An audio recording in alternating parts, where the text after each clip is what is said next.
A private army with no flag, no official uniform, no government press conference to announce it even exists.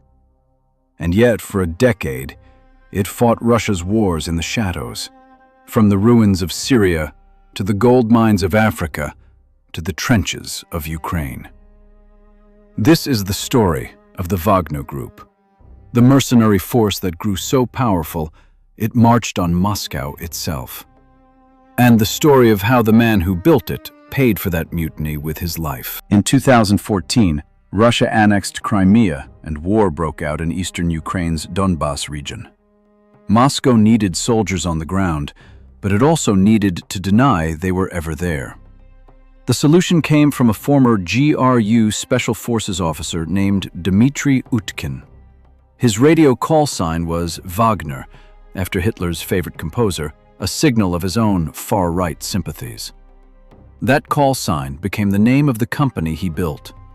Backing him with money and connections was Yevgeny Prigozhin, a former convict turned caterer who'd become so close to Vladimir Putin that Western journalists nicknamed him Putin's chef. Together, they built something new, a private military company that let the Kremlin fight a war while officially claiming it wasn't fighting one at all. By 2015, Wagner fighters were in Syria, propping up the government of Bashar al-Assad and guarding oil and gas fields in exchange for a cut of the profits. It was the same model that would define Wagner everywhere it went. Security in exchange for resources, not a state salary. That model turned deadly in February 2018 near the town of Deir ez-Zor. Hundreds of Wagner fighters advanced on a base held by US-backed Syrian Democratic Forces near the Conoco gas field. American commanders, unsure at first who they were facing, called in airstrikes and attack helicopters. Within hours, by American estimates, hundreds of Wagner fighters were dead. Moscow's response was silence. Officially, no Russian soldiers had died, because officially, they had never been there. With Syria as its proving ground, Wagner turned to Africa. In the Central African Republic, its fighters trained government troops and guarded President Faustin Archange Touadéra in exchange for concessions on diamond and gold mines. In Mali, after French forces withdrew in 2021, the ruling military junta invited Wagner in to fight Islamist insurgents. Wagner expanded into Libya, backing warlord Khalifa Haftar, and into Sudan and Mozambique, chasing gold and stability contracts wherever a fragile government needed guns it could pay for with something other than cash. Human rights investigators would later document a darker pattern behind the resource deals: mass civilian killings, arbitrary executions, and burned villages in the towns Wagner was hired to secure. When Russia launched its full invasion of Ukraine in February 2022, Wagner was no longer a secret. Prigozhin began recruiting openly, including thousands of convicts pulled straight from Russian prisons and thrown into the fight in exchange for a pardon. Nowhere was that more brutal than Bakhmut. For nearly a year, Wagner threw wave after wave of fighters at the city in what soldiers on both sides began calling the meat grinder. The casualties were staggering, and so was the tension building behind the scenes. Prigozhin began publicly accusing Russia's own military leadership, Defense Minister Sergei Shoigu and General Valery Gerasimov, of starving his men of ammunition. The private feud between a mercenary boss and the Kremlin's top brass was about to spill into the open. On June 23, 2023, Prigozhin did the unthinkable.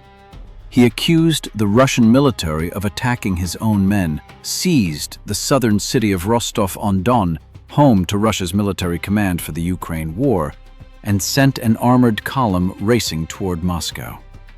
For a few hours, Vladimir Putin faced the most serious internal threat of his presidency. Then, just as suddenly, it was over. A deal brokered by Belarusian President Alexander Lukashenko sent the column back to its bases. Prigozhin agreed to stand down. No one, it seemed, would answer for it. 2 months later, on August 23, 2023, a private jet carrying Prigozhin from Moscow to St. Petersburg crashed north of the capital. He was killed instantly, along with Wagner's co-founder, Dmitry Utkin, and several of the group's top commanders. No one officially claimed responsibility. No one needed to. Across the world, the message was read the same way. In Putin's Russia, there is no mutiny without a price. With its founders dead, Wagner didn't disappear. It was absorbed. Russia's Ministry of Defense created a new formation, the Africa Corps, and folded most of Wagner's African operations directly under state control. No more deniability. No more independent warlord.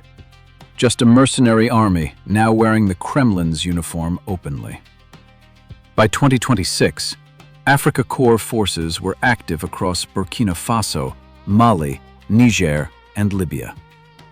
In Mali, the handover was tested by an Islamist blockade of the capital, Bamako, that choked off fuel supplies for months. In the Central African Republic, President Touadéra, once Wagner's most loyal client, finally accepted the transition, traveling to Moscow in March 2026 to meet Putin directly after mercenaries still wearing Wagner's old insignia secured his re-election. The abuses that defined Wagner's years in Africa didn't end with the rebrand. Investigators continued documenting civilian killings and extrajudicial executions carried out by the same fighters, now operating under a different name and a different chain of command. Wagner proved something the Kremlin will not forget. That a state can fight its wars through deniable proxies, pay them in gold and mining rights instead of rubles, and extend its power into 3 continents without ever officially sending a single soldier. It also proved something more dangerous, that an army built outside the state's direct control can, one day, turn and march on that state itself. Prigozhin paid for that lesson with his life, but the model he built didn't die with him. It just changed its name and changed its master. If this story pulled you in, this channel covers wars, spies, and the forces that shape them every week. Hit subscribe, ring the bell, and step into the next one with us, where every conflict has a cause, every border has a cost, and every war leaves something behind.